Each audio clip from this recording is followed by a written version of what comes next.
What's going on, everyone? It's Marco here, and this video is not really the best of smartwatches of 2015, but more of a recap of all what's happened and the major new additions to the smartwatch landscape.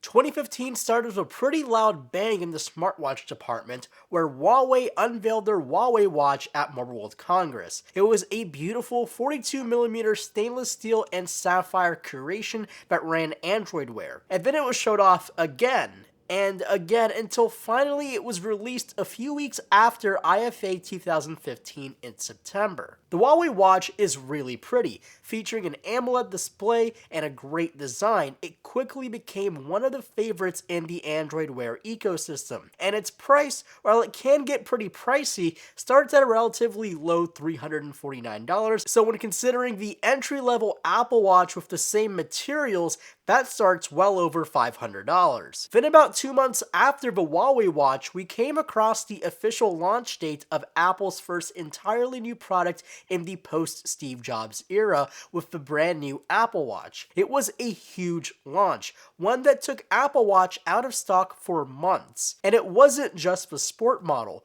The Apple Watch stainless steel flew off the shelves. The Apple Watch may not look like an ordinary watch, it's not round for sure, but it's one that still holds the title of the most comfortable smartwatch I've ever worn, and with the tremendous amounts of options for bands available, the Apple Watch fit right in with anyone who uses the iPhone. Then a few months roll by and we get to IFA 2015. Two big watches were released, one of them being the new Moto 360 Gen 2. It was the refresh it deserves because this new Moto 360 is one of the most classy looking Android Wear devices on the market. It came with a little brother too, a 42mm model that was designed primarily for the female wearer, but it could go both ways. They've also upgraded the internals and went away with the TI OMAP processor to the more typical Snapdragon 400. They've also increased the pixel density as well. And the last big stir in the smartwatch world from IFA was the Samsung Gear S2. Not an Android Wear device, but rather a Tizen device. However, it may be the most important thing they've made. Unlike Android Wear devices that rely solely on touch,